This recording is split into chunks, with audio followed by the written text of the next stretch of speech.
મિત્રો, ભારત દર વર્ષે 30,000 કરોડનો લોસ કરી રહ્યું છે આખો, અને એ લોસને આપણે બચાવી શકીએ છીએ કેમ કે 30,000 કરોડ રૂપિયા મિત્રો આપણા જ છે.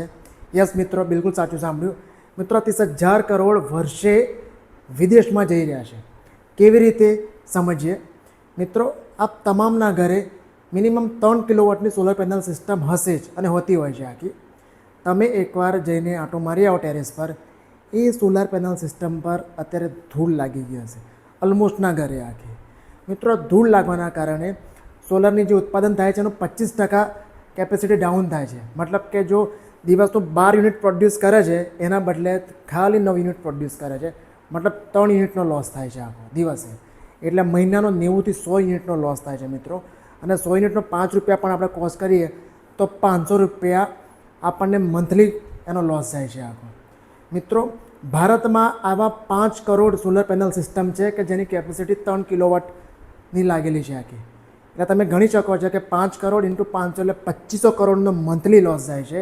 એટલે વર્ષે કાઉન્ટ કરીએ આપણે તો એપ્રોક્સ 30,000 કરોડનો મિત્રો આપણે લોસ કર્યા છે એક નાની બેદરકારીના કારણે મિત્રો. અને એના કારણે ભારતને વિદેશ પર ડિપેન્ડ રહેવું પડે છે, ઓઇલની આયાત કરવી પડે છે, અને આવા ટફ ટાઈમમાં તો એનો રેટ પણ એટલો ઊંચો જતો રહેતો હોય છે. તો મિત્રો, આ આપણી હવે જવાબદારી છે આખી કે બસ એક આપણે નાનું સ્ટેપ લઈએ આખું, અને દર 7 દિવસે સોલર પેનલ સિસ્ટમને સફાઈ કરવાનું ચાલુ કરીએ. જો મિત્રો તમને લાગી રહ્યું છે કે આ મારી વાત વર્થ ઇટ છે, યોગ્ય છે, તો મેક્સિમમ લોકોને વિડીયો શેર કરો અને તમે તમારા આસપાસમાં જાગૃતતા કેળવો. તમારા પડોશીમાં, તમારા મિત્ર મંડળમાં, કે દર 7 ડેઝે સોલર પેનલ સિસ્ટમ એને સાફ કરો, જેથી એની 100% જે કેપેસિટી હોય સોલર ઉત્પન્ન થવાની એ આગળ થઈ શકે. મિત્રો, મેં તો ચાલુ કરી દીધું છે, હવે આપ ક્યારે ચાલુ કરશો? જય હિન્દ.